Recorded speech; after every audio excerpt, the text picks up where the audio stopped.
Hello everyone, my self ईमन तुमने स्वागत करता हूं आपके अपने चैनल मैग्नेट ब्रेन्स पे, जो प्रोवाइड करता है full quality content, full course content के साथ। कोर्स कंटेंट जैसे कि मैं आपको बार बार बता चुका हूं सर, जो सीबीएसई ने आपको दिया है वो सब कुछ पढ़ाया जाएगा, मजे में पढ़ाया जाएगा, एकदम पढ़ाया जाएगा। और जो उसने डिलीट किया है सर वो भी पढ़ाएंगे, क्योंकि वो अभी भी पार्ट है किसका, जेई और नीट का। कहां मिलेगा? सिर्फ और सिर्फ यहां मिलेगा। इसलिए आपको बस यहां दबादम आते चलना है और पढ़ते चलना और नंबर लाते रहना है, ठीक है। सर कहां तक पहुंच चुके थे? सर स्ट्रक्चर ऑफ एटम आपने कहा था सर पार्ट 6 आखिरी पार्ट है। मैंने कहा बस यही आखिरी है, निपटा देंगे आज धुआं धुआं उड़ा देंगे। तो भैया स्वागत करते हैं आज फिर से एक और धमाकेदार सेशन एनसीईआरटी सॉल्यूशन का। और सर आज पूरा क्वेश्चन खत्म करने हैं, पक्का करें चालू? पक्का करें? चलिए सर ये लीजिए पहला क्वेश्चन आपके सामने। क्या बोल रहा है जल्दी बताइए, क्या बोल रहा है सर? देखिए, calculate the wavelength for the emission transition if it starts from the orbit having this nanometer or ends at this nanometer। हमने कहा ठीक है सर, कोई दिक्कत की बात नहीं है। Name the series to which the transition series belong and the region of the spectrum। Sir उसने ये कहा कि आपको दो ऑर्बिट का रेडियस दे दिया है, दो ऑर्बिट का क्या दे दिया है? रेडियस दे दिया। लिख लो, चलो लिख लो, वो भी पहले लिख लो, पहले लिख लो, फिर सोचेंगे करना क्या है। सर R1 मान लो 216 पिकोमीटर, 211.6 पिकोमीटर। R2 मान लो चलो 1.3225 नैनोमीटर। मैं कहता हूं इसको पिकोमीटर मान लो। पिकोमीटर के लिए क्या करना पड़ेगा सर? 3 पॉइंट आगे ले जाइए, इस पॉइंट को कहां ले जाइए? यहां पे, यहां ले जाएंगे तो 3 पॉइंट आगे हो जाएगा, 3 पॉइंट आगे हो जाएगा तो 1322.5 पिकोमीटर। ये R2 हो जाएगा। ये क्या हो जाएगा? R2 हो जाएगा। हमने कहा अच्छी बात है सर, कोई दिक्कत नहीं। मतलब ये एक रेडियस दे दिया ऑर्बिट का, ये एक रेडियस दे दिया ऑर्बिट का, और वो कह रहा है सर इसी के बीच में इलेक्ट्रॉन का ऊपर नीचे हुआ है। अगर इलेक्ट्रॉन ऊपर नीचे हुआ है तो पक्की बात है यहां से कुछ ना कुछ रेडिएशन निकला होगा या आया होगा, और वो जो रेडिएशन आया उसकी वेवलेंथ निकालो। तो सर सबसे पहले तो मुझे यह पता करना पड़ेगा कि ये कौन कौन सी ऑर्बिट है। जब तक मुझे ऑर्बिट पता नहीं चलेगी मैं कुछ नहीं कर सकता। तो मैंने कहा क्या किया जाए? तो मैंने कहा पहले एक काम करो, पहले ऑर्बिट निकालते हैं सर। और ऑर्बिट निकालने का बहुत अच्छा तरीका है, पहले तो रेडियस का फॉर्मूला बताओ। मैंने आप सबको पढ़ाया हुआ है, ये पढ़ाया है कि नहीं पढ़ाया? हाँ सर आपने ये पढ़ाया है, बिल्कुल ये फॉर्मूला आपने सबको पढ़ाया है। बहुत शानदार, thank you sir, thank you ये बताने के लिए कि ये फॉर्मूला मैंने पढ़ाया है। बस सर इसी फॉर्मूले का यूज करना है। अच्छा सर इसी का यूज करना है, कैसे? मैंने कहा देखो, लेट सपोज मान लो ये आपका R2 है ना, तो R2 लिख लिया, 0.529 लिख लिया। n स्क्वायर तो आपको पता नहीं है तो उसको अपन ने n2 मान लिया, n2 स्क्वायर मान लिया अपॉन z। और काय में है? एमस्ट्रॉन्ग में, काय में है? एमस्ट्रॉन्ग में। और R2 की जगह वैल्यू भी लिख सकते हैं, लिखो वैल्यू क्या है? R2 की वैल्यू कितनी रखी अपन ने? ये लिखिए 1322.5 पिकोमीटर इक्वल्स टू ये अपना R2 है, ठीक है। अब ऐसे ही चाहे तो R1 लिख सकते हैं, लिखो R1 इक्वल्स टू कितना दिया है? 216.6 picometre, picometre equals to 0.529 n square angstrom upon z। यही होगा कि नहीं होगा? मैंने कहा अच्छी बात है। अब मैंने कहा एक काम करो, मैंने कहा एक काम करो, क्या सर? इसको मान लो इक्वेशन नंबर 1, इसको मान लो इक्वेशन नंबर 2, मान लिया। अब सर एक काम करो, इक्वेशन नंबर 1 को 2 से डिवाइड लगा दो, 2 से क्या कर दो? डिवाइड लगा दो। मैंने कहा ठीक है सर। सर 1 कौन सा है? 1 इक्वेशन ये रही, मतलब 1322.5, हाँ ठीक है, इक्वल्स टू क्या हो जाएगा? 0.529 n2 का स्क्वायर एमस्ट्रॉन्ग अपॉन z। अब डिवाइड लगाना है, डिवाइड लगाने के लिए दूसरा कलर ले लेते हैं भाई, ये लो। क्या डिवाइड लगाना है? 216.6 पिकोमीटर है तो कोई दिक्कत की बात नहीं है। नीचे क्या है बेटा? 0.529 N1 का स्क्वायर एमस्ट्रॉन्ग अपॉन Z। अब देखो क्या क्या जा रहा है, अब देखो क्या क्या जा रहा है। सर इससे ये गया, इससे ये गया, इससे ये गया, दिखा सब चला गया, सब चला गया। अब एक काम करो, थोड़ा इसको नीचे पहुंचा ले, बीच में डिस्टर्ब देगा नहीं तो ये मेरे को।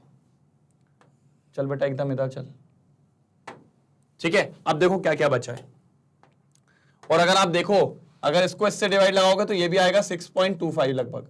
कितना आएगा? 6.25। कोई दिक्कत की बात है यहां पर? 6.25। अब देखिए 6.25 बचा क्या सर? N2 का स्क्वायर अपॉन N1 का स्क्वायर। क्या बचा? N1 का स्क्वायर। यही है। अगर मैं ऐसा करूं सर, मैं ऐसा लिख सकता हूं क्या? ऐसा लिख सकता हूं क्या? देखना आप लोग जरा, जरा आप लिखना, ये भी स्क्वायर था, ये भी स्क्वायर था, मैं इसका ऐसा लिख सकता हूं? हाँ सर आप लिख सकते हो ना, बहुत ईजी है तो। और फिर इसका अंडर रूट यहां कर सकता हूं,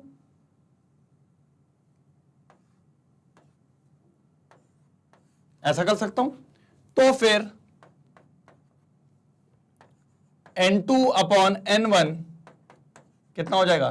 2.5। N2 अपॉन N1 कितना हो जाएगा सर? 2.5। कितना हो जाएगा सर? 2.5। अब ये आ गया आपका फाइनल। अब इससे क्या करेंगे सर वो बताइए। तो पहला इतना नोट डाउन करिए, फिर मैं आपको बताता हूं। जल्दी जल्दी जल्दी जल्दी जल्दी सर जल्दी। हुआ? चलो अब समझो, थोड़ा सा क्लियरेंस करना पड़ेगा भैया, बिना क्लियरेंस के काम नहीं हो पाएगा, थोड़ा सा क्लियरेंस बनता है। चलो क्या आया सर आपका? N2 upon N1 equal to 2.5। अब सर यहां पर हिट एंड ट्रायल लगाएंगे आप, उसके हिसाब से अगर आप N2 को 5 मान लें, N1 को 2 मान लें, करके देखें। 5/2 क्या हो जाएगा? 2.5। दैट मींस आपको मिल गई N2 5 और N1 2। N2 क्या मिल गई? 5 और N1 क्या मिल गई? 2। बस सॉल्व।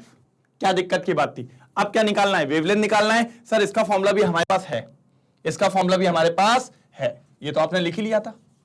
कहोगे सर कितना तो आसान था, हमें ही लगता है बस टफ है, हमें ही लगता है बस टफ है, हमें ही लगता है बस टफ है। मैंने कहा यस। चलो चलो चलो चलो, अब क्या करें सर? 1 अपॉन वेवलेंथ क्या होता है? Rydberg constant 109677।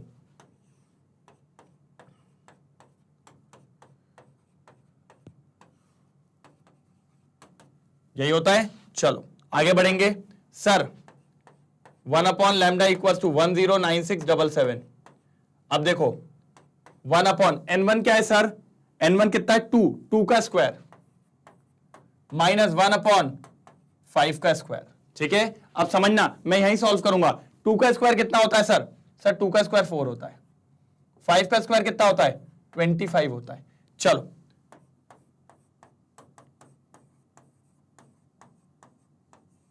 LCM low. 25 minus 4 21 divided by 100, ये आएगा सर, ये आएगा। लेकिन हमें वेवलेंथ निकालना है, और अगर वेवलेंथ निकालना है तो उसको पलट दो, रेसिप्रोकल कर दो, 100 ऊपर चला जाएगा।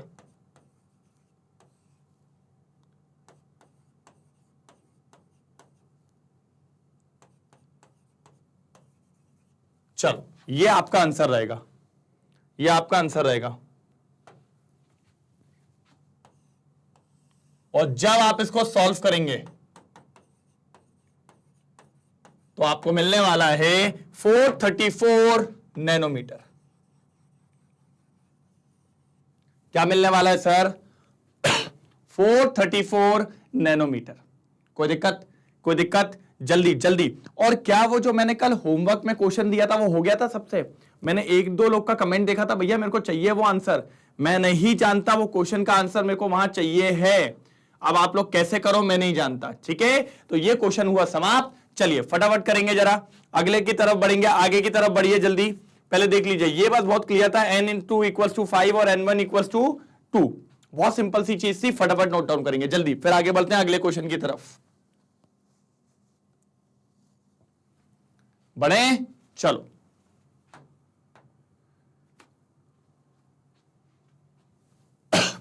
क्या बोल रहा है सर? अच्छा, dual behaviour of matter proposed by de Broglie led to discovery of electron microscope often used to the highly magnified image of biological molecules and other type of material. De Broglie की बात चल रही है. If the velocity of the electron in the Microsoft कह रहा हूं मैं, ठीक है, वेलोसिटी दे दी है सर वेलोसिटी दे दी है 1.6 इंटू 10 की पावर 6 मीटर पर second. Okay sir, thank you. Calculate the de Broglie wavelength associated with the electron. तो उसने ये कहा जो ये इलेक्ट्रॉन मूव कर रहा होगा, ये इलेक्ट्रॉन की भैया वेवलेंथ क्या होगी जो ये मूव करके जाएगा, इसकी वेवलेंथ निकाल के बताइए. मैंने कहा ठीक है सर, कोई दिक्कत नहीं है, निकल जाएगा, क्योंकि हम जानते हैं अकॉर्डिंग टू डी ब्रोगली, हमारे डी ब्रोगली चचा ने हमें सिखाया है, हमारे डी ब्रोगली चचा ने हमें सिखाया है lambda equal to H upon M V. आप समझो लैम्डा यही है, एच कितना होता है 6.6 इंटू 10 की पावर माइनस 34. सर आप लोग जानते हो मास भी कितना होता है 9.1 इंटू 10 की पावर माइनस 31 इंटू वेलोसिटी कितनी दी है 1.6 इंटू 10 की पावर 6, 10 की पावर 6. सॉल्व करेंगे, थोड़ा सॉल्व करना तो बनता है, थोड़ा सा तो बनता है. देखो लैम्डा इक्वल्स टू 6.6 को अलग रखो, 9.1 को भी अलग रखो और 1.6 को भी अलग रखो, इंटू 10 की पावर ऊपर कितना है माइनस 34. ठीक है, ये ऊपर जाएगा प्लस 31 और ये 6 ऊपर जाएगा तो माइनस 6. अब समझना, ये और ये 40 हो जाएगा, 40 में से 31 जाएगा, 9 बचेगा. कितना बचेगा 9. तो लैम्डा इक्वल्स टू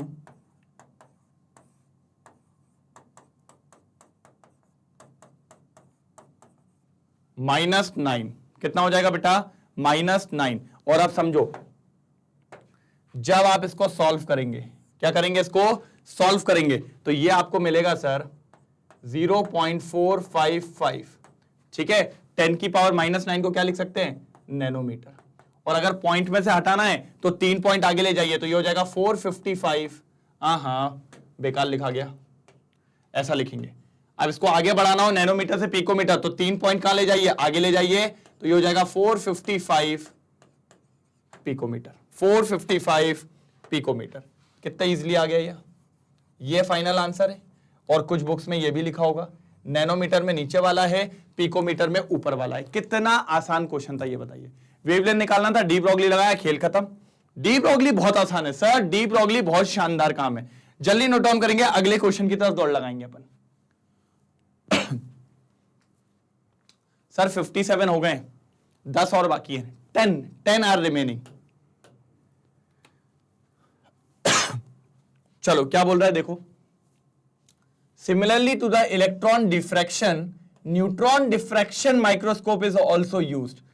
ठीक है, न्यूट्रॉन डिफ्रैक्शन माइक्रोस्कोप भी यूज किया जाता है for determine the structure of molecule के स्ट्रक्चर के लिए. If the wavelength is here is 800 picometre, calculate the characteristics velocity associated with the neutron. अब क्या हो रहा है सर, इस बार न्यूट्रॉन है, वो दौड़ लगा रहा है, उसकी बात चल रही है. हमने कहा ठीक है सर. मैंने कहा क्या क्या दिया ये बता दो. सर वेवलेंथ दे दिए 800 पिकोमीटर. मैंने कहा ठीक है. और कुछ दिया क्या सर, पिकोमीटर को कन्वर्ट करके लिख लें. हाँ सर लिख सकते हैं ना, ये पिकोमीटर. और कुछ दिया क्या सर, हाँ सर दिया है, देखो तो कुछ तो दिख जाएगा. अरे सर न्यूट्रॉन के बारे में बात करिए, तो न्यूट्रॉन का मास जानते हो क्या. मैंने कहा न्यूट्रॉन का मास तो आप ही लोग जानते होंगे, मैं थोड़ी जानता हूं. कुछ पढ़ाया था क्या, 1.6 इंटू 10 की पावर -27 kg. पढ़ाया था कि नहीं पढ़ाया था. हाँ सर शायद कुछ तो याद आ रहा है. मैंने कहा ओके. चलिए, वेलोसिटी ऑफ न्यूट्रॉन निकालनी है. सर एच के बारे में तो आप जानते ही हो, -34. कितना है सर, -34. अब आ जाओ सर, डी ब्रोगली क्या कहते हैं. अकॉर्डिंग टू डी ब्रोगली क्या कहते हैं, lambda equals to H upon M V. क्या कहते हैं, एच अपॉन एम वी. अब सर रखो, हाँ अपन को तो क्या निकालना है, वेलोसिटी निकालना है, तो भैया लैम्डा को कहां ले चलो, नीचे, यही होगा। चलो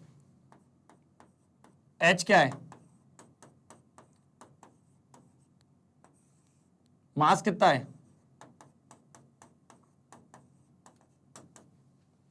और वेवलेंथ कितनी है,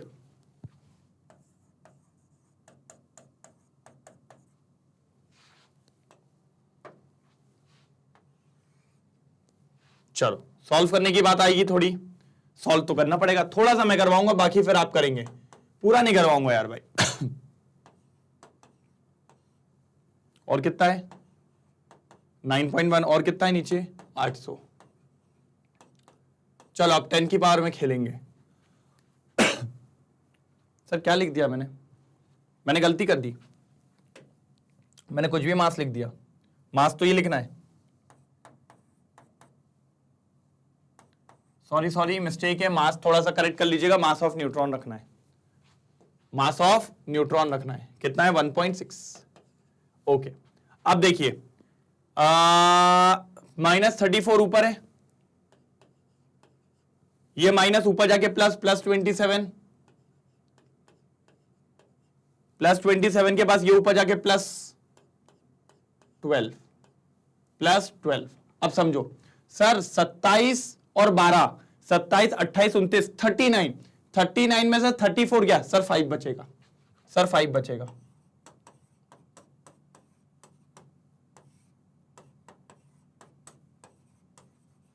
ये बचेगा। अब समझो 2 0 है, 5 0 है, 2 उड़ा दो तो कितने बचेंगे, 3 बचेंगे। सर अब इसको आपको सॉल्व करना है, अब इसको आपको सॉल्व करना है, ये कितना आता है ये आपको बताना है, कि यहां पर वेलोसिटी कितनी आ रही है ये आपको बताना है। सर इजीली हो जाएगा, कोई दिक्कत की बात नहीं है। कमेंट सेक्शन में मैं चाहूंगा ये आंसर आना चाहिए। क्वेश्चन नंबर 58 की वेलोसिटी कितनी आई है मीटर पर सेकंड में, ये आपको ही बताना है। बहुत इजी था, मैं आखिरी तक ले आया हूं। अगर आप लोग भी पेपर में यहां छोड़ के आते हैं आधा नंबर कट जाएगा, इसलिए सॉल्व करके जरूर आएंगे, और यूनिट भी लिख के आएंगे मीटर पर सेकेंड। क्या लिख के आएंगे, मीटर पर सेकेंड। क्लियर है, बढ़े आगे चलिए। सर 2 गए, क्वेश्चन नंबर 59। सर बहुत तेजी में जा रहे हैं अपन लोग आगे, मैंने कहा यस यही तो अपनी चाल थी। फिर से डी ब्रॉगली आ गया यार, फिर से डी ब्रॉगली। अब ये मैं आधा ही करूंगा भाई, डी ब्रॉगली बार बार आ रहा है। According to de Broglie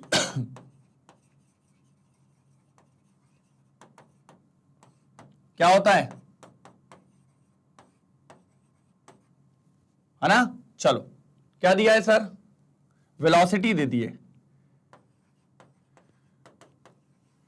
velocity of electron दे दी है। कितनी दे दी है सर, 2.19 इंटू 10 की पावर 6 मीटर पर सेकेंड। हमने कहा ओके ओके ओके, क्या दिक्कत की बात है सर। और क्या चाहिए अपन को, mass of electron, mass of electron 9.1 into 10 की पावर -31 केजी। और कुछ हाँ सर, एच भी तो होता है प्लैंक्स कांस्टेंट, वो तो हमें पता है सर, रोज खेल रहे हैं हम उसके साथ, वो तो हमारे चुंगल से बच ही नहीं सकता। मैंने कहा ठीक है, अब सारी चीज मिल गई तो निकाल दो भाई। अच्छे से लिखो सर, अच्छे से लिखा करो, फायदा रहेगा आपको ही। मास कितना दिया है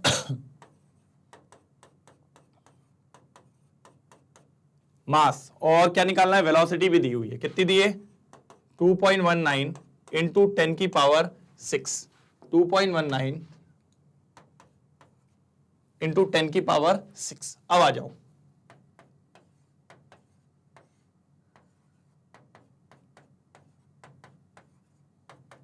ठीक है। ऊपर कितना है, 10 की पावर -34, ये जाएगा +31 और ये जाएगा -6। फिर से वही केस आ गया, फिर से वही केस आ गया। तो आप देखो 10 की पावर सर -34 -6 40 में से 31 गया -9। और सर इसको सॉल्व आपको ही करना है, मैं नहीं करेगा सर। आप लोग दिमाग लगाइए, मैंने आपको काफी चीज पढ़ाई है। काफी चीजें पढ़ाएंगे, जल्दी सॉल्व करिए, जल्दी सॉल्व करके बताएंगे कितना आ रहा है ये, जल्दी जल्दी जल्दी जल्दी। मैं तो जानता ही नहीं हूं आपको, आप कौन है, आपको ही सॉल्व करना है, क्योंकि अगर आप सॉल्व नहीं करेंगे आप लोग फंस जाएंगे, ठीक है। तो हर चीज आपको ही सॉल्व करना है। अब ये फाइनल आंसर आपको निकालना है, बस। अब ये तो कर ही सकते हैं ना, कि नहीं कर सकते?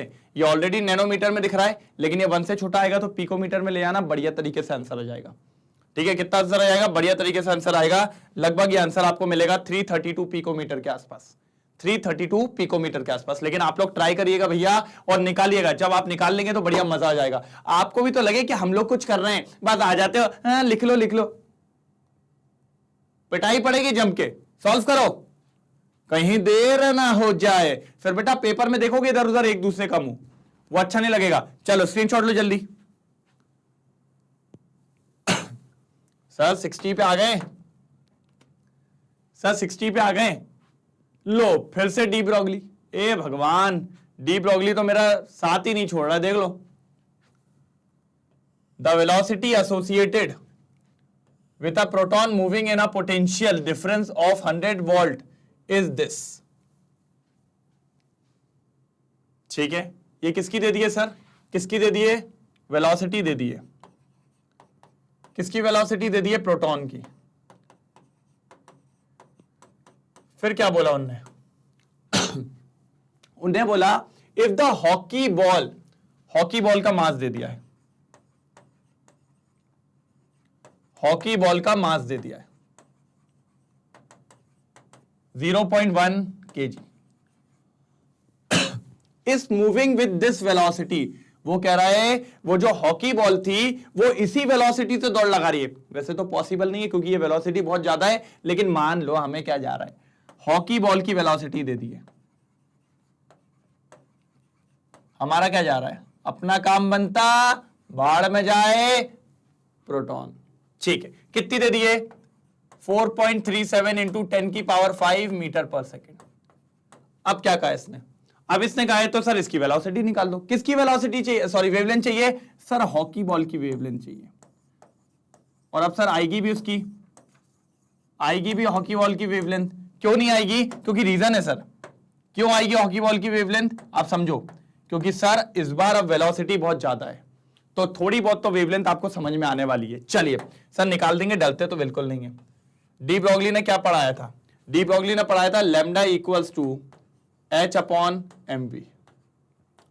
सर इन टॉपिक्स में सिर्फ कैलकुलेशन होते हैं और कुछ नहीं होता, बाकी सब चीज आसान होती है। कितना है मास? वेलोसिटी कितनी है? 4.37 इंटू 10 की पावर, इंटू 10 की पावर कितना है? मुझे तो दिख रही है 10 की पावर 5, मुझे तो दिख रही है भैया। अब आपका पता नहीं, मेरे को तो दिखी, मेरे को तो दिखी। अब देखो सर 6.6 को यहां लिख लो, 0.1 को इधर कर लो, 4.37 कर लो, 10 की पावर -34 है, ऊपर जाएगा तो -5 और हो जाएगा, और -34 -5 कितना हो जाता भैया? आप लोग अच्छे से जानते हो, मेरे से ज्यादा अच्छे से जानते हो। अगर ऐसा करा जाए तो, और एक चीज और है, अगर मैं ये पॉइंट हटाऊं तो ऊपर और 10 आ जाएगा, 10 का मतलब +1 हो जाएगा। तो आप समझिए +1 हो गया तो क्या हो जाएगा सर? +1 हो गया तो ये हो जाएगा 39, 39 में से एक गया तो बचेगा 38, बचेगा 38, और ये वाला 1 हट जाएगा तो सिर्फ क्या बचेगा? 4.37। सर तो ये हो गया आपका फिर से सॉल्व, जो कि करना है आपको। कहोगे सर यार आज बहुत काम दे रहा हूं। मैंने कहा कहां काम दे रहा हूं भाई, कहां काम दे रहा हूं आप मुझे ये बताइए। सब तो मैं ही कर रहा हूं, आप तो कुछ कर ही नहीं रहे। अब आप देख लीजिए ये 1 पॉइंट समथिंग आएगा आंसर और -38 मीटर हो जाएगा। कितना आसान क्वेश्चन है सर, कहां लगे हो आप? अब इतना तो करना पड़ेगा यार, जब मैंने इतना करवा दिया इतने में भी नाटक करोगे, कैसे कर रहे हो यार? ठीक है, कोई दिक्कत, कोई दुख, कोई दर्द या कोई पीड़ा? अरे नहीं सर सब क्लियर है। मैंने कहा अच्छी बात है फिर। चलिए एक बार नोट डाउन करो, 60 का टारगेट पूरा कर लिया sir. Only 7 questions are left, only 7 questions are left.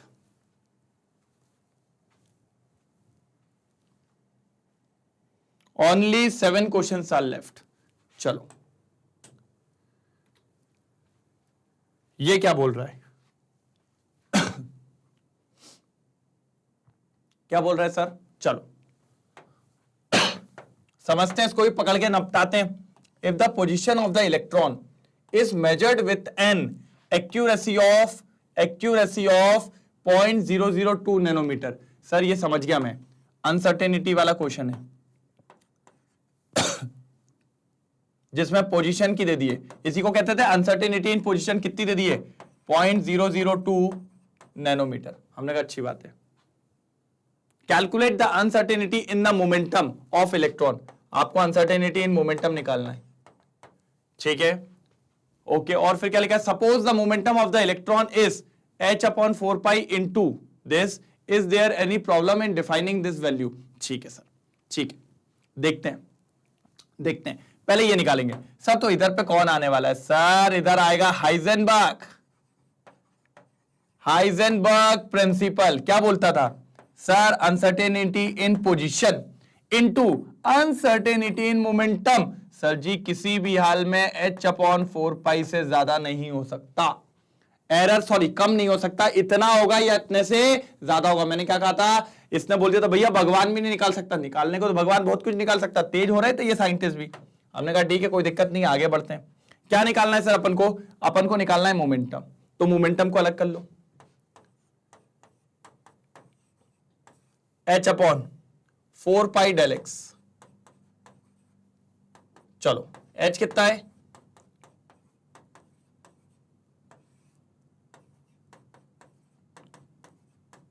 Del x कितना दिया है? 0.002 दिया है सर। उसको 2 पिकोमीटर कर लो। पिकोमीटर मतलब -12। सर ये कैसे किया? मैंने कहा अरे जादू जादू। सर इस पॉइंट को 3 आगे बढ़ा दिया। ये -9 होता है, -9 में -3 जोड़ो, -12। तो सर कितना हो जाएगा? 2 पिकोमीटर। और पिकोमीटर होता है 10 की पावर -12। सर इसको सॉल्व करो, अलग कलर लेंगे और इसको सॉल्व करेंगे।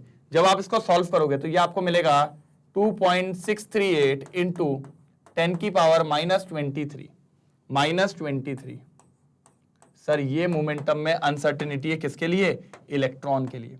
आप इसको पूरा कैलकुलेट करना सर आप इसको पूरा कैलकुलेट करना। देखिए ये ऊपर जाके 12 पॉजिटिव हो जाएगा, 12 पॉजिटिव हो जाएगा तो 12 हटा दो, कितना बचेगा? 22 बचेगा। कितना बचेगा? 22। और फिर ये वाले नंबर ज्यादा बड़े हैं, ये छोटा है, तो फिर उसको एक जीरो लेना पड़ेगा, इसको 66 बनाना पड़ेगा। जब ये 66 बन जाएगा तो वो हो जाएगा कितना? 23 हो जाएगा, -23 ये आ गया। अब ऊपर 66 है, अब देखो 4 3 12, 12 2 24। अब देखो 66 डिवाइडेड बाय नीचे 24, तो लगभग 2.5 के आसपास आ जाएगा। तो बिल्कुल सिंपल था, यहां से आ गया आपका डेल्टा पी। अब ये तो अपन ने कम निकाला जब उसने देखा, अब एक्चुअल के लिए उसने एक और फॉर्मूला दिया हुआ है, वो निकालना है। तो आओ जरा उसको भी देखते हैं। एक्चुअल मोमेंटम क्या दिया हुआ उसने? एक्चुअल मोमेंटम देखो, एक्चुअल मोमेंटम क्या दिया हुआ है इसने? h/4π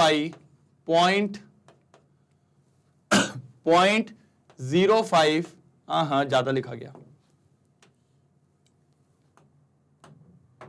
क्या दिया है? 45 और सर जी इंटू 0.05 नैनोमीटर। नैनोमीटर का जल्दी बताओ जल्दी बताओ। अरे sir -9 -34 upon 4 into 3.14 into 0.05 into 10 की पावर -9। सर इसको सॉल्व करिए, यहां से कितना आ रहा है? यहां से कितना आ रहा है मोमेंटम? जल्दी बताइए। यहां से आप जब सॉल्व करेंगे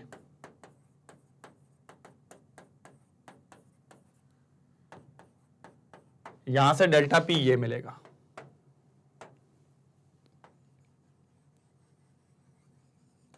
ये एक और कलर लेंगे, एक और कलर लेंगे।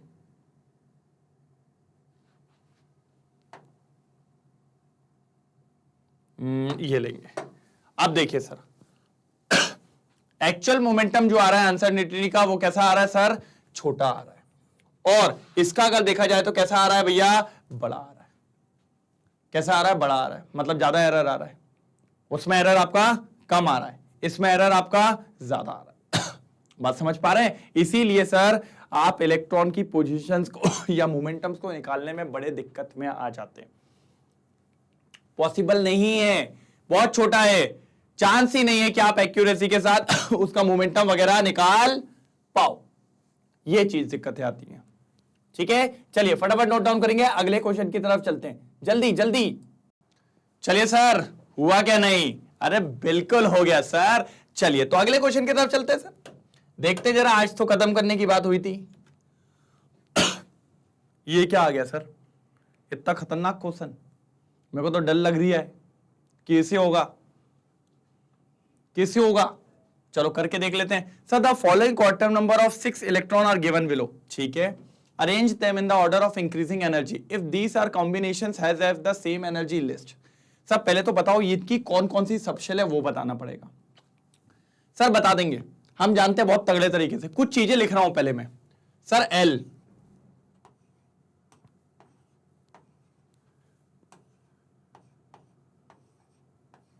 ये दिख रहा है SPDF 0 1 2 3। अब समझो, अब समझो गाड़ी को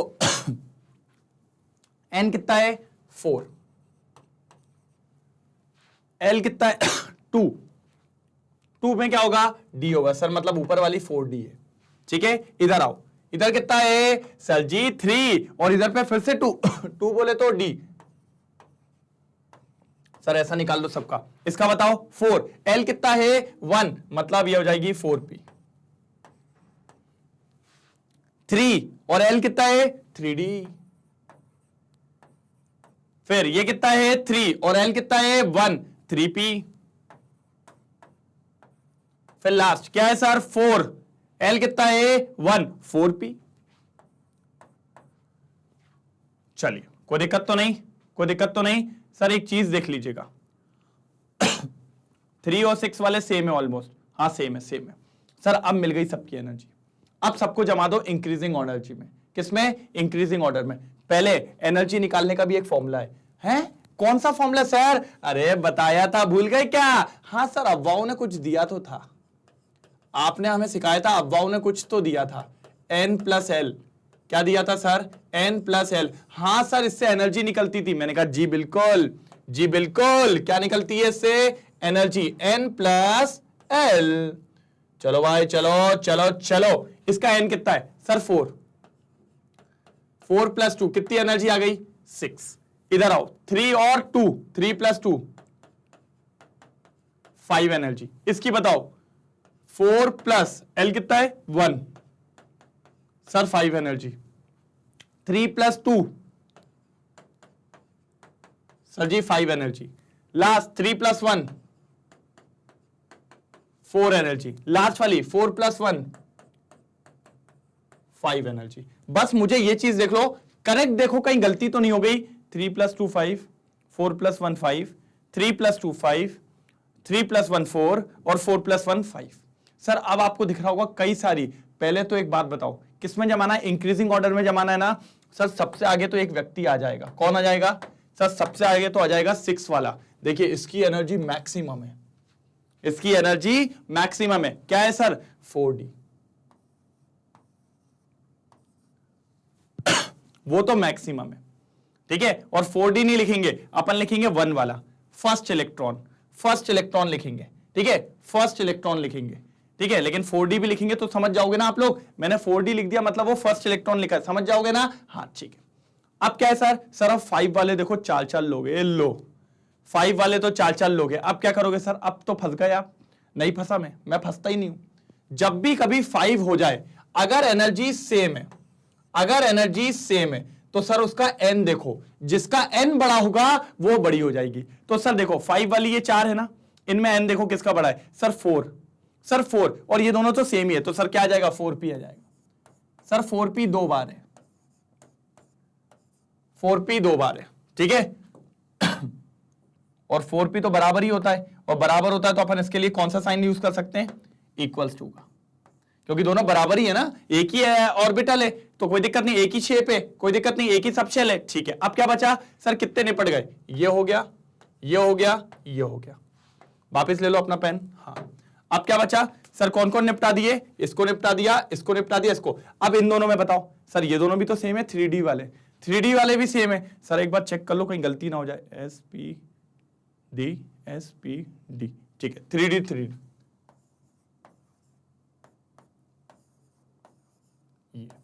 ये 3D आ गए। अब क्या बचा सर, 4 वाला बोले तो 3P, 4 वाला बोले तो 3P। देखो ये आंसर है, ये आंसर है। और अभी मैं इसको इलेक्ट्रॉन के टर्म्स में भी लिख दूंगा, नहीं तो बाद में आप बोलोगे सर क्या कर दिया। सबसे पहले 3P किसका था, 5th वाले का, 5th। फिर कौन आया सर 3D ये रहा और 3D ये रहा, मतलब 2nd और 4th। हाँ, फिर कौन आया सर, फिर आएगा अपना 4P वाले। 4P कहां है, 4P सर 6th है, और सर 3 है। और फिर कौन आएगा लास्ट वाला 4D बोले तो 1। सब आ गए कि नहीं आ गए, सब आ गए कि नहीं आ गए, ये देख लो पहले, काउंट करके देख लो सब आ गए कि नहीं आ गए।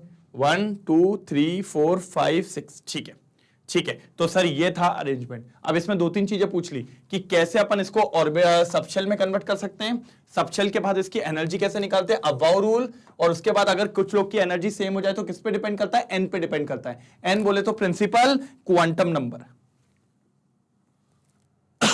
एन बोले तो प्रिंसिपल क्वांटम नंबर, ठीक है, समझ में आया। जल्दी नोट डाउन करो फिर आगे बढ़ते हैं, जल्दी नोट डाउन करो, ठीक है, जल्दी हुआ, हो गया, जल्दी करो यार। चलो सर अब तो हो गया होगा, अब बढ़ने की बारी आ गया है ना, अब बहुत समय हो गया है भैया, इस क्वेश्चन ने ज्यादा समय ले लिया है। अगला क्वेश्चन 63 है, बहुत शानदार। क्या बोल रही है, कह रहा है sir the bromine atom possess 35 electrons. Okay, अच्छी बात है कि जो ब्रोमीन एटम है उसके पास 35 इलेक्ट्रॉन्स होते हैं, ये बात उनने कही, हमने कहा ओके। और कुछ उनने कही उसके जो 2p ऑर्बिटल होती है उसके पास 6 इलेक्ट्रॉन होते हैं, मैंने कहा ओके। उनने बोला जो 3p होती है, 3p ऑर्बिटल होती है उसके पास भी 6 इलेक्ट्रॉन्स होते हैं, ओके। और जो उसकी 4p ऑर्बिटल होती है उसके पास 5 इलेक्ट्रॉन्स होते हैं, मैंने कहा ओके, कोई दिक्कत की बात नहीं है, आगे बताइए। उनने कहा which of these electron experience the lowest effective nuclear charge. अब बात समझिएगा, इफेक्टिव न्यूक्लियर चार्ज होता क्या है। अब आप समझना, ये हमारा न्यूक्लियस और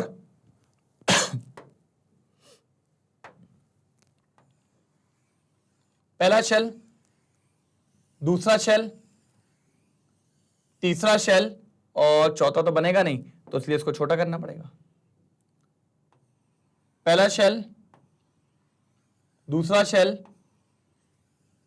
तीसरा शेल और चौथा शेल, ठीक है। अब समझो आप इफेक्टिव न्यूक्लियर चार्ज होता क्या है। जैसे लेट सपोज ये इलेक्ट्रॉन है, इस इलेक्ट्रॉन को जो ये न्यूक्लियस अपनी तरफ खींचने की कोशिश करता है, क्या करता है, अपनी तरफ खींचने की, इसको अपन कहते हैं इफेक्टिव न्यूक्लियर चार्ज।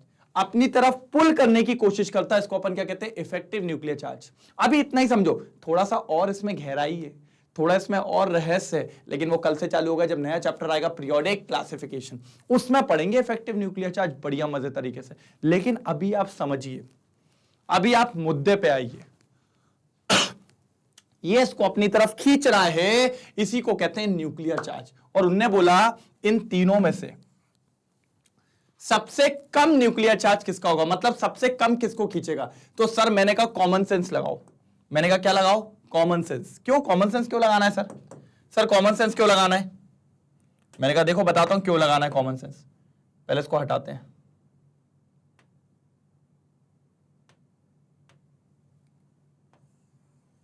ठीक है। 2p कहां होगा, 2p कहां होगा पहले तो ये बताओ। सर 2p सेकेंड शेल में होगा, यहां इलेक्ट्रॉन है। 3p कहां होगा सर, थर्ड वाले में। और 4p कहां होगा सर, ये वाले में। अब आप समझो सर, अगर कोई बहुत दूर है तो मुझे उसको पकड़ के खींचने में दिक्कत होगी ना, लेकिन अगर कोई मेरे पास है तो ऐसे ही दबा लूंगा ना कि अबे किधर जाने का है। तो अब आप समझो, मुद्दा समझना, बहुत इंपॉर्टेंट मुद्दा है कि सर आपको क्या लगता है ये इस वाले को ज्यादा जल्दी खींच पाएगा कि इस वाले को ज्यादा जल्दी खींच पाएगा कि इस वाले को ज्यादा जल्दी खींच पाएगा? आपके पास ही आंसर है भैया कि सर इस वाले इलेक्ट्रॉन को बहुत ज्यादा तेजी से नहीं खींच पाएगा, इन दोनों को तो लपेट लेगा, इसको सबसे जल्दी जो सेकंड शेल में होगा। थर्ड शेल में दूरी बढ़ गई उतने तेजी से नहीं, फोर्थ शेल में तो सबसे ज्यादा दूरी बढ़ गई, बिल्कुल नहीं। इसलिए आंसर है भैया 4p electrons. 4p electrons experience the lowest effective nuclear charge because distance between nucleus and 4p electrons is maximum और डिस्टेंस बढ़ेगा तो भैया उनकी बीच की अट्रैक्शन तो कम होगी। बस वही वाली दिक्कतें देखने को मिलेंगी। कोई दिक्कत, कोई दर्द, कोई दुख, कोई पीड़ा इसके अंदर हो तो बताओ। मेरे हिसाब से तो नहीं होनी चाहिए। तो आंसर कितना है? 4p। फटाफट ड्रॉ करेंगे सर, बढ़िया तरीके से ड्रॉ करेंगे, झमाझम एक तरीके से, ठीक है? ओके। चलिए आगे। अब वही फिर से क्वेश्चन आ गया। अब देखिए sir, among the following pair of the orbital which orbital will experience the larger effective nuclear charge. Larger effective nuclear charge, सबसे ज्यादा इफेक्टिव न्यूक्लियर चार्ज किसके अंदर हो सकता है? पहला क्वेश्चन दिया उनने 2s एंड 3s। मेरा आपसे एक क्वेश्चन है, 2s किस में पाया जाएगा? सेकेंड शेल में। 3s किस में पाया जाएगा? थर्ड शेल में। न्यूक्लियस से कौन दूर होगा? Third shell. न्यूक्लियस से पास कौन होगा? Second shell. ज्यादा तेजी से किसको खींचेगा? 2s को। ज्यादा लेट किसको खींचेगा? 3s को। एक बार बना के भी देख लेते हैं, नहीं तो कल को आप बोलो सर बना के तो बताते नहीं हो, फिर वो तुम लोग तोहीन लगा दे। तो ये पहला, ये दूसरा और ये तीसरा। अब बैठाओ इलेक्ट्रॉन को, चलो बताओ। दूसरे पे ये इलेक्ट्रॉन बैठा है और ये तीसरे पे बैठा है। आप खुद बताइए किसको ज्यादा तेजी से खींच पाएगा, इसको या इसको? सर इसको खींचेगा ना। क्यों खींचेगा इसको? क्योंकि ये सेकंड शेल में। ये कहां पर है? सेकंड शेल में। और सेकंड शेल में कौन पाया जाएगा? 2s। थर्ड शेल में क्या पाया जाएगा? 3s। और मैंने अभी आपको पढ़ाया जैसे जैसे न्यूक्लियस से डिस्टेंस बढ़ेगा न्यूक्लियर चार्ज क्या होता जाएगा? कम होता जाएगा। सर तो right answer is 2s। Right answer is 2s। 2s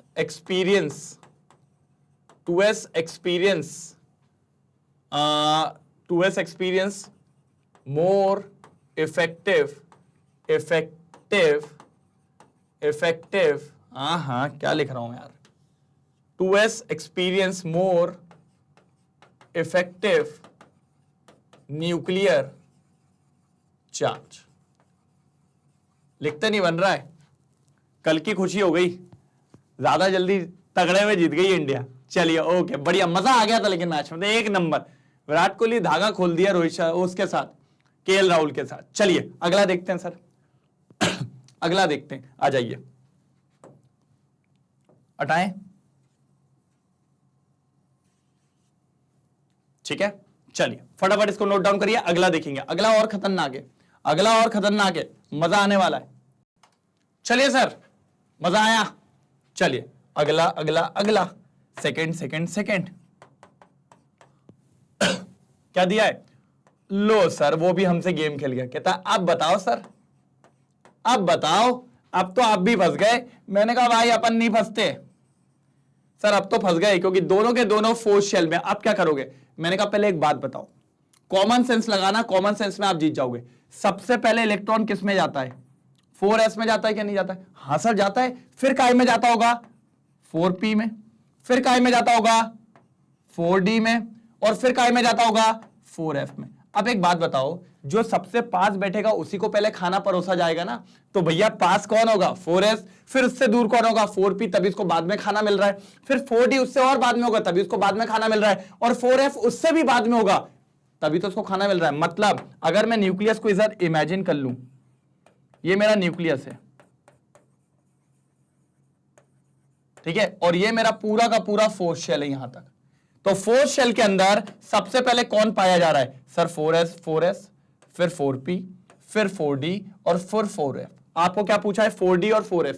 पास में कौन है सर? सर दोनों को पास में, सबसे पास में कौन मिलेगा सर? अगर मैं यहां से न्यूक्लियस को लेके जाऊं तो देखिए पहले 4d पड़ेगा, मतलब 4d ज्यादा पास में एज कंपेयर टू 4f। तो भैया कौन ज्यादा जल्दी खिंचाएगा सर? d खिंचाएगा ना, तो राइट आंसर इज 4d, क्योंकि वही वाली बात रहेगी, 4d experience more effective nuclear charge because it is near to the nucleus as compared to 4f।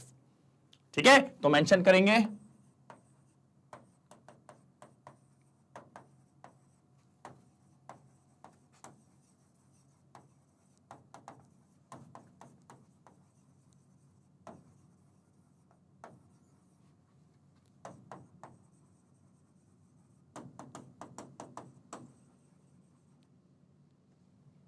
Because it is near. अब मैं इसको लिखूं कैसे यार? नीचे कहां लिखूं?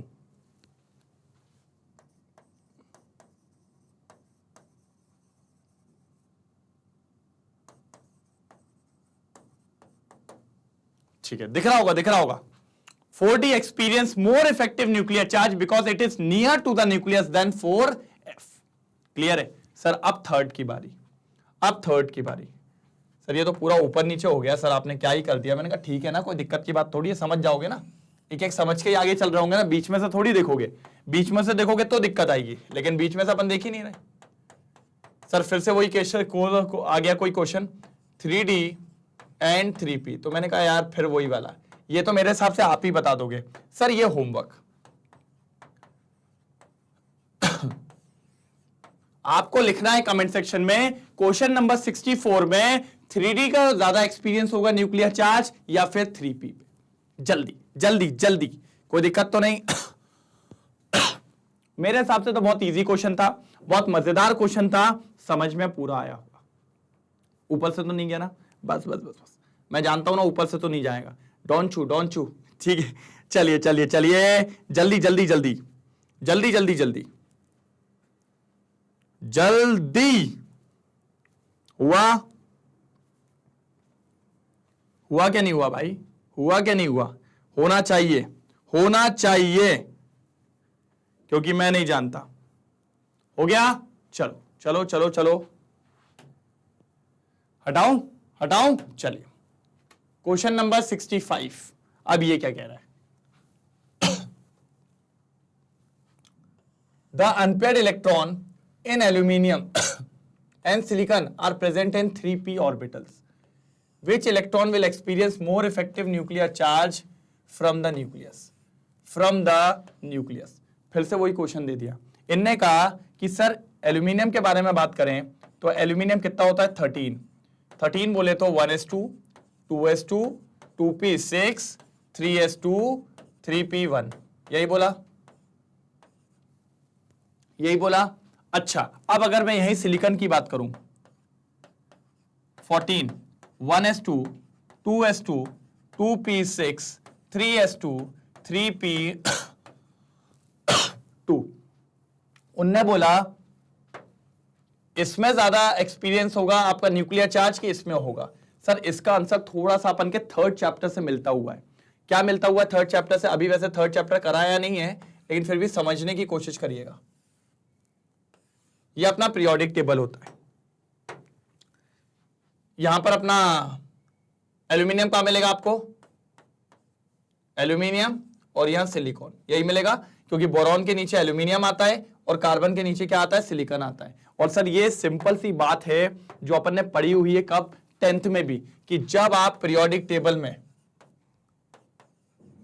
लेफ्ट टू राइट जाते हो, पीरियोडिक टेबल में आप लेफ्ट टू राइट जाते हो तो सर न्यूक्लियर चार्ज इंक्रीज होता है।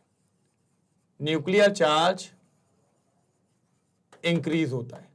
रीजन है उसका, रीजन है क्योंकि sir number of atomic number बढ़ता है, और अगर एटॉमिक नंबर बढ़ता है तो सर नंबर ऑफ प्रोटॉन्स बढ़ते हैं, नंबर ऑफ प्रोटॉन्स बढ़ते हैं। और ये जो प्रोटॉन्स होते हैं यही उस इलेक्ट्रॉन को खींचने का काम करते हैं।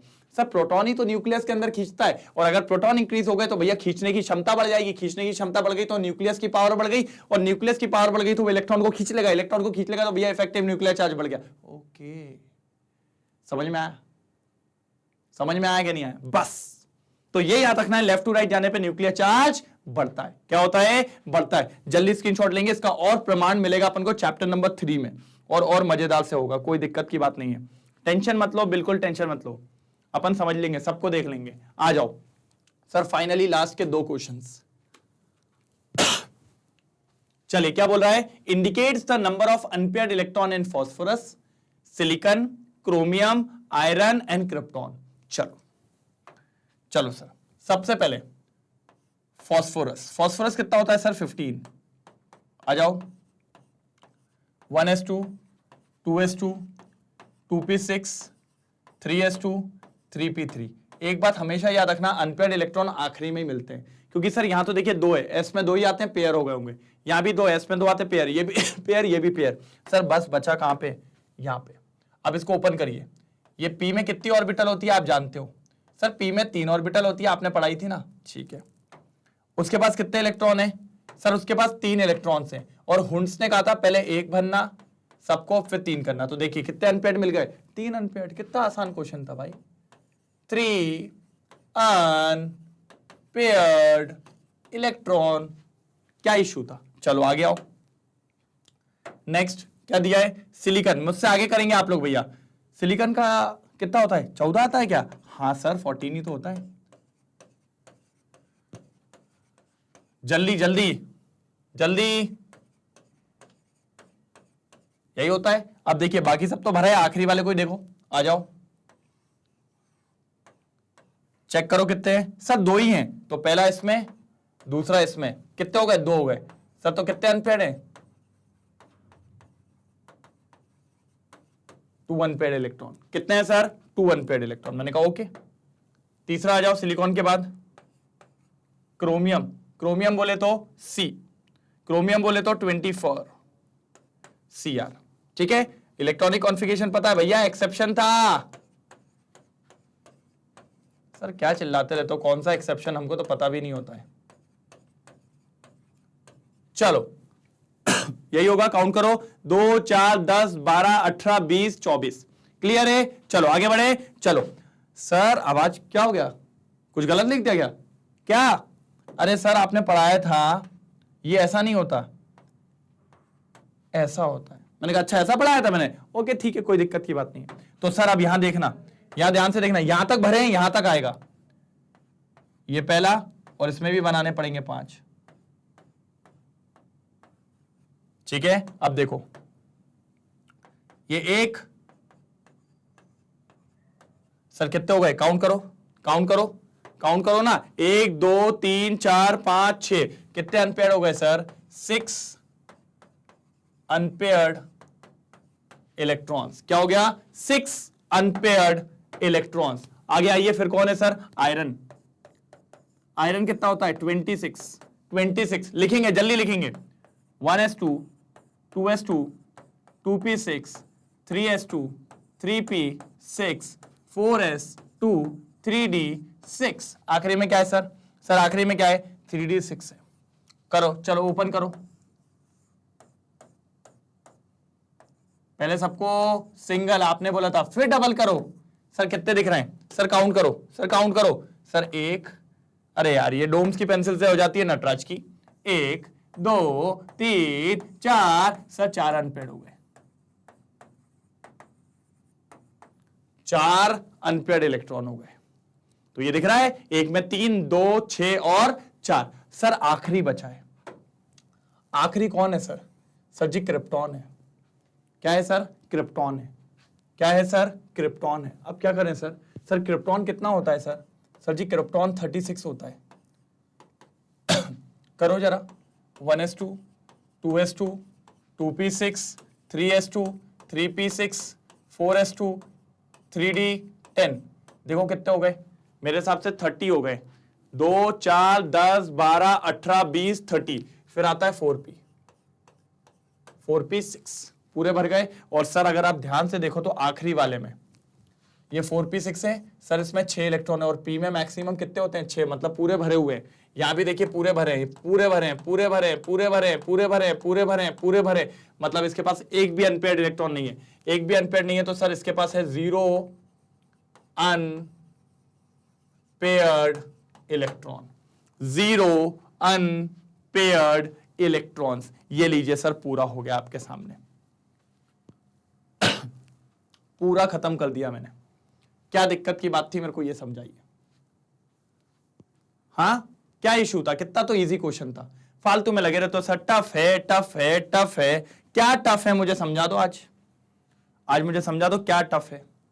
क्लियर है सारी चीजें? पक्का? चलो क्लियर करूं? हाँ ढिंग।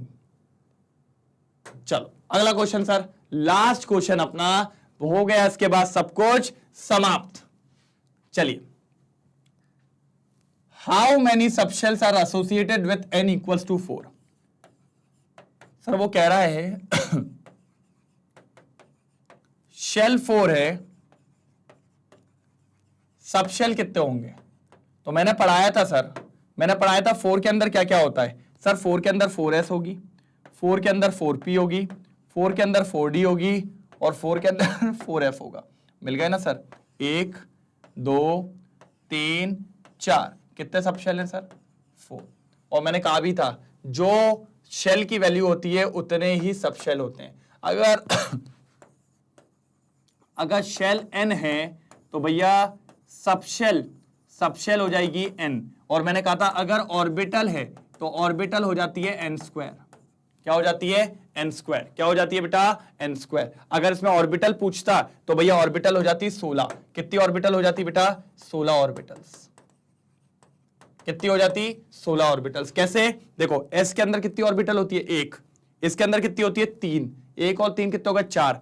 4 इसके अंदर कितनी होती है? 5। 4 और 5 कितने हो गए? 9। 9 और 7 कितने होते हैं? 16।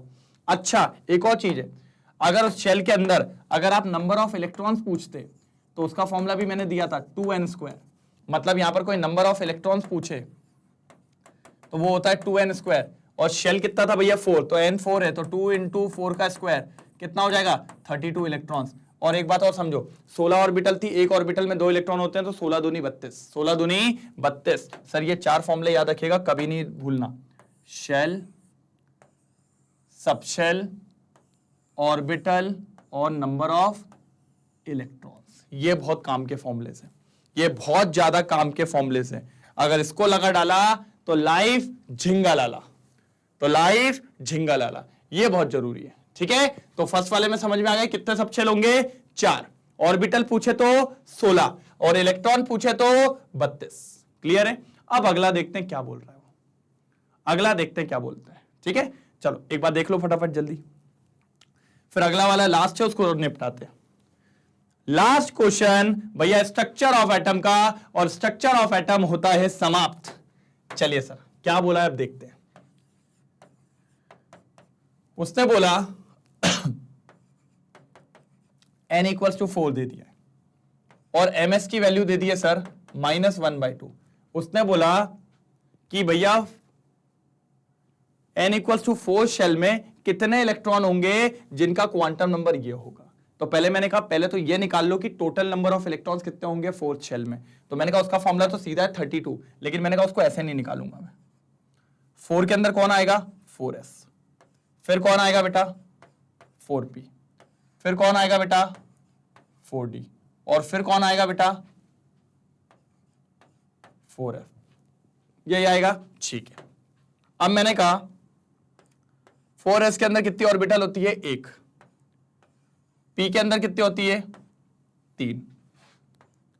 d के अंदर कितनी होती है? 5। f के अंदर कितनी होती है बेटा?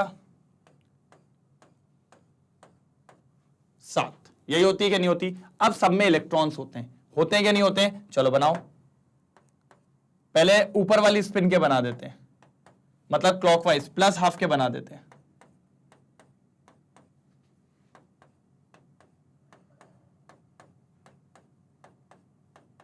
यही हो गए।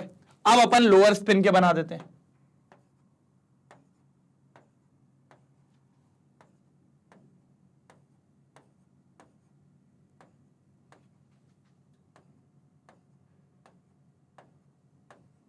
ठीक है, यही होगा। Total number of electrons count करो, 2 4 6 8 10 12 14 16 18 20 22 24 26 28 30 और 32, मतलब टोटल नंबर ऑफ इलेक्ट्रॉन्स जो फोर्थ शेल में पाए जा रहे हैं वो कितने हैं? 32। अब समझो एक और चीज, इंपॉर्टेंट वाली बात, एक और इंपॉर्टेंट बात, बहुत तगड़े वाली बात है, इसको लगा डाला तो लाइव झिंगा लाला कि सर ये जो आगे वाला है, ये जो आगे वाला है ये कैसा है? पॉजिटिव स्पिन है, क्योंकि हमने पढ़ाया था कि पहले वाले को हम हमेशा देते थे प्लस हाफ। क्या देते थे हम? Plus half. मतलब ये जो आगे वाली है उसकी स्पिन कितनी होगी? Plus half. और ये जो दूसरी वाली है, कौन सी, जो आपको ग्रीन टाइप की दिख रही है, उसकी कितनी होगी? Minus half. Minus half. और दोनों का प्रिंसिपल क्वांटम नंबर क्या होगा? 4। दोनों का प्रिंसिपल क्वांटम नंबर तो 4 है, मतलब हर इलेक्ट्रॉन का प्रिंसिपल क्वांटम नंबर तो क्या है? 4 है। लेकिन क्या हर इलेक्ट्रॉन का spin quantum number minus half है क्या? नहीं है सर।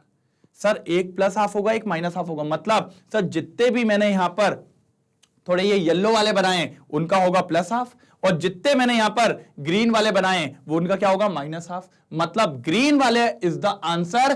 क्यों? क्योंकि ग्रीन वाले का एमएस कितना होगा? माइनस हाफ, जो कि इनने मांगा है, और ग्रीन वाले का ही अपना प्रिंसिपल क्वांटम नंबर क्या होगा? 4 होगा। तो जितने भी ग्रीन वाले उनको काउंट कर लीजिए, बस वही आंसर है। और अगर आप ढंग से देखो तो हर एक ऑर्बिटल में एक एक ग्रीन है। अगर टोटल 32 हैं तो टोटल नंबर ऑफ ग्रीन वाले कितने हो जाएंगे? Sir number of electrons having n equals to 4 or ms equals to -1/2 is 16 electrons, is 16 electrons। तो सर आखिरी में आकर आ ही गया एक नंबर, 16 का डोला, 46 की छाती, और फाइनल आंसर हो जाती माची सटक ले। चलो ये फाइनल आंसर हो गया। ठीक है, समझ में आया? मैं चाहता तो तभी बता देता कि भैया 32 इलेक्ट्रॉन है, आधों का हाफ होगा, 16 आ जाएगा, लेकिन मुझे पूरा एक्सप्लेन करना था आपको, तब आपको सही तरीके से समझ में आता। ठीक है, जल्दी नोट डाउन करेंगे, जल्दी नोट डाउन करेंगे। हो गया? तो ये लीजिए सर, यहां पर आपका पूरा एनसीईआरटी होता है समाप्त। सर 70 के आसपास क्वेश्चंस थे, पूरे निपटा दिए। मजा आया क्या नहीं आया? बस यही कह रहा था मैं, लगे रहिए, मजा बिल्कुल आएगा, टपाटप काम होता चलेगा। ठीक है। अच्छा एक चीज और, अब कल से आपको मिलने वाला है नया चैप्टर। कौन सा? पीरियोडिक क्लासिफिकेशन, न्यू चैप्टर जो कल से स्टार्ट हो जाएगा आप लोग के लिए। इसको निपटा दिया है, लेकिन सर जितने भी होमवर्क वाला दिया है वो कर लेना, सारे क्वेश्चंस को एक बार फिर से लगा लेना 70 के 70। सर एनसीईआरटी से क्वेश्चन आ जाता है, बिल्कुल मत छोड़ना। स्कूल्स में तो पूछता ही पूछता है, तो स्कूल्स में तो बिल्कुल नहीं छोड़ने का, बिल्कुल भी नहीं छोड़ने का। क्लियर है? और मेरे हिसाब से तड़कता भड़कता टॉपिक खत्म होता है। कल फिर मिलेंगे एक और ताकतवर चैप्टर के साथ, जिसमें आने वाला है मजा, बेहतरीन चैप्टर होने वाला है। तो कल उसका पहला लेक्चर लेके आऊंगा। तो भैया बस बने रहिए, किसके साथ? मेरे साथ और मैग्नेट ब्रेन्स के साथ, जो प्रोवाइड करता है क्वालिटी एजुकेशन बिल्कुल फ्री। और सर इस क्वेश्चन के जितने भी मैंने आपसे बोला है, एक बार आप जरा लिख देंगे। कहां पर? क्वेश्चंस के आंसर्स जरूर लिखेंगे, और अगर सब बढ़िया लगा है तो थम्स अप करके एक बार प्रेजेंट और लिख दीजिएगा। ठीक है, चलिए तो मिलते हैं कल के दिन, तब तक के लिए bye bye, thank you so much. कल एक और लेक्चर के साथ, चलिए okay, thank you so much.